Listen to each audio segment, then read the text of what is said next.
Merci beaucoup d'avoir regardé cette courte vidéo sur la question la plus importante que nous puissions jamais poser. Et c'est, où vais-je passer l'éternité? Vais-je aller au paradis ou vais-je en enfer? Vous savez, la Bible dit que nous pouvons réellement savoir. Dans la première épître de Jean, chapitre 5, verset 13, laissez-moi le lire, il est écrit ici ces choses, la parole de Dieu. Je vous ai écrit que vous croyez au nom du Fils de Dieu. Il est écrit ici que vous pouvez savoir que vous avez la vie éternelle, afin que vous puissiez croire au nom du Fils de Dieu. Dieu dit que la Bible nous a été donnée, donc nous pouvons connaître la réponse à cette question très importante. Vais-je au ciel quand je meurs? En gros, il y a 4 choses que nous devons comprendre. Et puis-je dire, tout d'abord, notre foi doit être sur l'immuable, changeant la parole de Dieu. Je peux te dire ce que je crois. Il s'agit d'aller au ciel, mais cela ne signifie rien à moins que Dieu dise la même chose. C'est Dieu qui est l'autorité finale, toute chose éternelle. Et Dieu dit que nous pouvons savoir avec certitude que nous l'aurons. Et laissez-moi simplement partager avec vous ce que la Bible dit d'abord. Nous devons comprendre quelle est notre condition devant Dieu. Et Dieu dit dans Romains chapitre 3, verset 10, « Comme il est écrit, il n'y a point de juste, non pas un seul. » Ce mot juste-là est le mot parfait. Dieu dit qu'il n'y a personne de parfait. Je sais que je ne suis pas parfait. Et devine quoi? Tu n'es pas parfait non plus. Et la raison pour laquelle nous ne sommes pas parfaits est que dans le verset 23 du même chapitre, Dieu dit, « Et manque de la gloire de Dieu. » Il y a une chose que nous avons tous en commun. Je ne sais pas qui regarde cette vidéo, quelle est votre nationalité, d'où vous venez, votre passé et tout cela. Mais il y a une chose que nous avons tous en commun, aux yeux de Dieu. Nous sommes tous des pécheurs. Et personne n'a besoin de me convaincre de cela. Je sais que je suis un pécheur. Et c'est pourquoi Dieu dit qu'aucun de nous n'est juste. Personne n'est parfait. C'est la première chose que nous devons comprendre si nous voulons aller au paradis. Tout d'abord, aux yeux de Dieu, personne n'est parfait. Maintenant, la mauvaise nouvelle sur le fait de ne pas être parfait, c'est qu'il y a une pénalité pour cela. Il y a une conséquence. Dieu dit que le salaire du péché, c'est la mort. Dieu dit ce que je dois pour mon péché, c'est la mort. Et je dis, eh bien, tu sais, ce n'est pas trop mal. Donc, je meurs simplement, je suis enterré dans la tombe, et c'est tout. Le seul problème avec ça, c'est que nous devons tous vivre quelque part pour toujours. Et cette mort dont parle la Bible n'est pas seulement être enterré dans une tombe. C'est en fait un endroit éternel. La Bible l'appelle le lac de vie. Dans le livre de l'Apocalypse, Dieu dit, « La mort et l'enfer ont été jetés dans le lac de feu. » C'est la seconde mort. Tu vois, Dieu dit, parce que je ne suis pas parfait, parce que je suis un pécheur, je mérite d'être pénalisé. La conséquence du péché est la mort. Je mérite d'aller en enfer et de rester en enfer pour toujours. C'est la mauvaise nouvelle. Donc, si nous voulons aller au paradis, nous devons d'abord réaliser qu'il y a une mauvaise nouvelle. La mauvaise nouvelle est que devant Dieu, qui est juste, le seul qui est parfait. Nous sommes tous des pécheurs. Et parce que nous sommes des pécheurs, nous méritons de mourir et d'aller en enfer. Et devinez quoi? Une fois que nous sommes là, nous y restons pour toujours. Il n'y a pas d'échappatoire de l'enfer. Mais il y a une bonne et une nouvelle.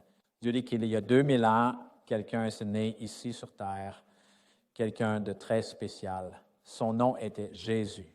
Jésus est le Fils de Dieu. Et la raison pour laquelle il est venu, la Bible dit, il est venu pour qu'il meure pour nos péchés. Dans le livre des Romains, la Bible dit que Christ est mort pour nos péchés. Nous, voyez, Jésus qui est Dieu n'avait besoin de personne pour payer pour ses péchés. Il n'en avait aucun. Mais il est venu alors, il peut payer pour nos péchés parce que nous sommes pécheurs. Il a donc vécu une vie parfaite et a été faussement accusé de méfaits, bien qu'il soit innocent. Et sur cette croix, la Bible dit que l'innocent a été puni pour le coupable. La Bible dit qu'il est mort pour moi. Le sans péché est mort pour le pécheur. Et sur la croix, il y a 2000 ans, Dieu connaissait tous les péchés que nous allons jamais commettre. Et Dieu le Père a mis tous nos péchés sur son Fils. Sur la croix, Jésus est mort pour mes péchés. Il ne méritait pas de mourir, je mérite de mourir. Et il a pris ma pénalité sur lui-même. Il y a de mort, bien sûr, et il a été enterré, et après 3 jours, il est ressuscité. Lorsqu'il est ressuscité, cela nous a montré que le péché a été payé. Vous voyez, je ne peux pas payer pour mon péché. La seule façon que je peux payer pour mon péché est de mourir et aller en enfer. Et tu ne peux pas payer pour ton péché parce que la seule pénalité pour le péché est la mort. Mais Jésus-Christ, dit la Bible, est mort pour nous. Il a été enterré. Il est ressuscité. Lorsque Jésus est ressuscité, il a acheté le don de la vie éternelle. Vous voyez, sa vie éternelle est un cadeau. J'ai un stylo avec moi juste ici. Disons que c'est Noël, et normalement à Noël, nous offrons des cadeaux, et disons que je vais te faire un cadeau.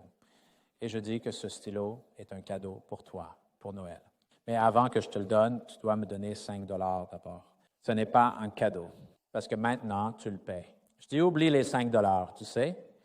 Si tu laves ma voiture, alors je te ferai un cadeau. Cela ne peut pas être un cadeau car à nouveau, vous travaillez pour moi. Vous faites quelque chose en mon nom. Je dis, oubliez ça. Vous n'avez pas à me donner d'argent. Vous n'avez pas à laver la voiture. Mais vous savez, si vous allez à l'église, lisez ta Bible, priez tous les jours et soyez simplement bon avec vos voisins. Je vous ferai un cadeau. Tu sais, certaines personnes diraient, oui, ce serait un cadeau. Mais encore, tu dois te rendre compte que tu fais toujours quelque chose en retour. En fait, la Bible dit, c'est par grâce que vous êtes sauvés par la foi et non par vous-même. C'est le don de Dieu. Pas sur par l'œuvre de peur que quelqu'un ne se vante. Je pensais qu'il fallait que je fasse certaines choses, que je respecte certaines règles pour aller au ciel, mais cela ne paie pas pour mes péchés, car la Bible dit que les salaires du péché, c'est la mort. La seule façon que je peux payer pour mon péché est de mourir et aller en enfer. C'est pourquoi Jésus a dû mourir ici. Et c'est pourquoi il est venu sur terre pour qu'il puisse être notre sacrifice. Et quand il est ressuscité de la tombe, il a acheté la vie éternelle pour chacun de nous. Maintenant, voici le truc. Juste parce que c'est disponible, cela ne signifie pas que c'est à toi. Le don de la vie éternelle est disponible pour ceux qui le veulent. Mais cela ne signifie pas que c'est le vôtre juste parce que Jésus l'a payé. Et la façon de le faire vôtre est de simplement demander. Et c'est aussi simple que ça. Dieu dit, si vous êtes prêt à admettre que l'un, vous êtes un pécheur et que vous méritez de mourir et d'aller en enfer, qu'il n'y a pas d'autre moyen pour vous d'aller au ciel. Pas vos œuvres, votre religion, l'adhésion à l'Église. Je suis un baptiste. Mais le fait d'être un baptiste ne me mènera jamais au paradis. Voici, si nous rejetons toutes ces autres façons d'aller au ciel et n'acceptent que la voie que Dieu a prévue, Dieu dit, je te donnerai la vie éternelle. Dans Jean 14,6, Jésus a dit cela, « Je suis le chemin, la vérité et la vie. » Puis il dit, « Aucun homme ne vient au Père, mais par moi. » Il n'y a pas de religion, il n'y a pas d'Église, il n'y a pas de quantité de bonnes actions qui nous mènera jamais au ciel. Le seul qui peut nous amener au ciel est Jésus-Christ, parce qu'il y a 2000 ans à Calvaire, il a payé ce que vous et moi ne pouvons pas payer. Et il est sa mort pour nous. Et Dieu dit, tout ce que tu as à faire est de me demander, tu sais, si tu me demandes de te donner la vie éternelle et de mettre ta foi en moi. En tant que votre sauveur, Jésus dit, je vous donnerai la vie éternelle. Et quand tu meurs, tu vas au ciel. C'est la façon de demander, et Romains 10, 13. La Bible dit que quiconque invoquera le nom du Seigneur sera sauvé. C'est aussi simple que ça. À la prochaine, une prière simple et courte. Je demanderai simplement à Jésus-Christ d'être votre sauveur et de mettre votre foi en lui seul pour vous emmener au ciel. Rien d'autre, personne d'autre, pas même vous. Jésus dit, je te donnerai ce cadeau. Au fait, Jésus a fait ça parce qu'il nous aimait. Il ne veut pas que quelqu'un aille en enfer. La Bible dit qu'il ne veut pas que quelqu'un périsse, mais que tous viennent à la repentance. Il veut que tu meurs. Allez au ciel. Dieu dit dans Jean 3, 16, « Car Dieu a tant aimé le monde qu'il a donné son Fils unique, que quiconque croit en lui ne périsse pas, mais ait la vie éternelle. » Je suis tellement content de ce verset, car il me montre que Dieu m'aime. Et combien Dieu m'aime-t-il? Il y a 2000 ans, regarde en arrière, voyez celui sur les pros. En mourant, il n'a pas eu à mourir pour moi. Il m'aimait tellement, il voulait mourir pour mon péché. Alors, je n'ai pas à aller en enfer. Et si tu ressens la même chose, tu sais, je suis un pécheur, je sais ça. Je mérite d'aller en enfer, comme le dit la Bible. Le salaire du péché est la mort, mais je ne veux pas aller en enfer. Et je crois que Jésus-Christ est le Seigneur. Et c'est le seul qui peut m'y emmener si tu es de cette façon. Je vais te laisser dans une prière, ce n'est pas une prière magique. Elle montre juste la foi que tu as en Jésus. Dans cette prière, tu diras quelque chose comme ça. Cher Jésus, je suis un pécheur, je mérite de mourir et d'aller en enfer, mais je crois que tu es mort pour moi. Et s'il vous plaît, sauvez-moi. Donnez-moi la vie éternelle et emmenez-moi au paradis. Quand je mourrai, je ne fais confiance à rien d'autre qu'à vous. Une prière comme celle-là, dans la foi simple, faisant confiance au Christ, rien d'autre que Jésus-Christ. Alors, si vous êtes prêt à prier cette prière, Je veux que vous baissiez la tête à ce moment et priez cette prière avec moi. Je veux dire, dans votre cœur, pourquoi ne priez-vous pas cette prière, cher Jésus? Je sais que je suis un pécheur et je mérite de mourir et d'aller en enfer, mais je crois que tu es mort pour moi. S'il vous plaît, sauvez-moi et emmenez-moi au paradis. Quand je meurs, j'accepte votre don de la vie éternelle et je vous fais confiance. Et seulement toi pour m'emmener au ciel.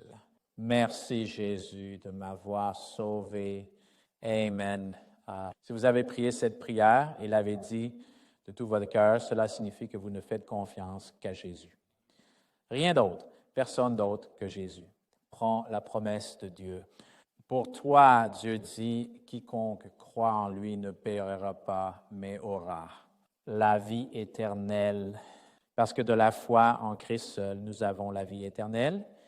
Donc, à cause de cela, lorsque je meurs, je ne vais pas aller en enfer parce que j'ai la vie éternelle. J'ai prié cette prière en 1986. Je n'ai pas été parfait depuis lors, mais depuis lors, j'ai eu la vie éternelle. Alors je ne partirai jamais. Car c'est la vie éternelle. Mon salut ne dépend pas de mes actions.